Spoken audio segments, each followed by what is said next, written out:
బద్వేల్ పట్టణంలో ఏపీ ప్రజా గ్రామ వార్డు వాలంటరీ అసోసియేషన్ ఆధ్వర్యంలో స్థానిక వాలంటీర్లు తమ న్యాయమైన సమస్యలను వెంటనే పరిష్కరించాలంటూ నిరసన కార్యక్రమం చేపట్టారు. ఈ కార్యక్రమానికి రాష్ట్ర అధ్యక్షుడు వెంకట్, నియోజకవర్గ ఇన్ఛార్జ్ సాదిక్, జిల్లా ఇన్ఛార్జ్ రవి, ఉపాధ్యక్షులు భవానీ ప్రసాద్, ప్రధాన కార్యదర్శులు గంధం దీప్తి, కోశాధికారి పెంచుల ప్రసాద్లు హాజరై 4 రోడ్ల కూడలి నుండి అన్న క్యాంటీన్ మీదుగా ర్యాలీగా బయలుదేరి తెలుగుదేశం పార్టీ కార్యాలయం చేరుకుని తెలుగుదేశం పార్టీ యువజన నాయకుడు రితేష్ రెడ్డికి వినతి పత్రాన్ని అందజేశారు.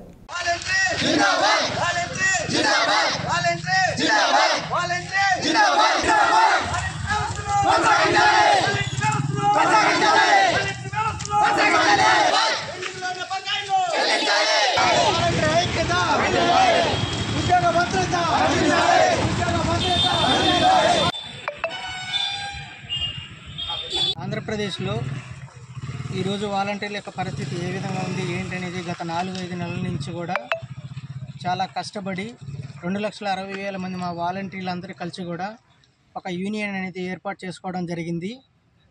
మా యూనియన్ వచ్చేసి ఆంధ్రప్రదేశ్ ప్రజా గ్రామ వార్డు వాలంటరీ అసోసియేషన్.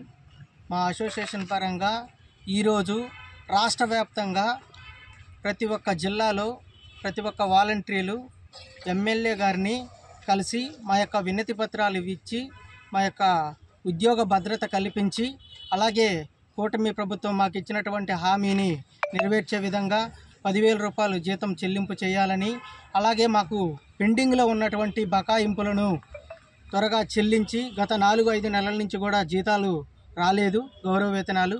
ఆ గౌరవ వేతనాలు వచ్చే విధంగా చేసి రేపు జరిగేటటువంటి క్యాబినెట్లో మా యొక్క వాలంటరీ వ్యవస్థ మీద ఒక గుడ్ ఒపీనియన్తో మాకు శుభవార్త చెప్తారని ఆంధ్రప్రదేశ్ ప్రభుత్వం అయినటువంటి నారా చంద్రబాబు నాయుడు గారిని, అలాగే డిప్యూటీ సీఎం అయినటువంటి పవన్ కళ్యాణ్ సార్ గారిని, ఇరువురిని కూడా మా వాలంటరీ వ్యవస్థ తరఫున రాష్ట్ర అధ్యక్షుడు అయినటువంటి నేను, నా పేరు వెంకటు, నాది బద్వేలు.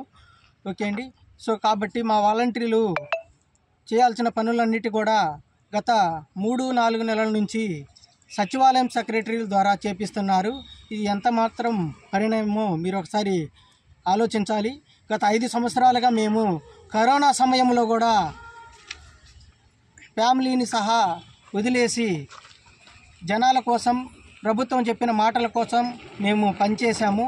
ఎప్పటికి కూడా మేము ఒకటే చెప్తున్నాము, ప్రభుత్వానికి ప్రజలకు మధ్య వారధులుగా పనిచేసిన వాళ్ళమే వాలంటీర్లం కానీ పార్టీలకు కాదని ఈ సభాముఖంగా తెలియజేస్తున్నాము.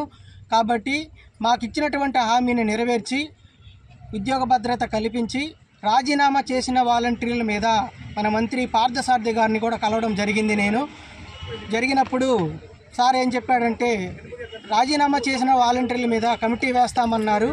ఆ కమిటీని త్వరగా వేసి పరిశీలించి రాజీనామా చేసిన వాలంటీర్లను కూడా విధుల్లోనికి తీసుకొని మా 2,60,000 మంది వాలంటీర్లను ఉద్యోగ భద్రత కల్పించి రేపు క్యాబినెట్లో శుభవార్త చెప్తారని మా వాలంటీర్లు అందరూ ఎదురు చూస్తున్నాము. లేని పక్షంలో సీఎం క్యాంపు కార్యాలయంను ముట్టడి చేయడానికైనా మేము రెడీగా ఉన్నామని ఈ సభాముఖంగా తెలియజేసుకుంటున్నాం. వాలంటీర్ ఐక్యత, వాలంటీర్ ఐక్యత.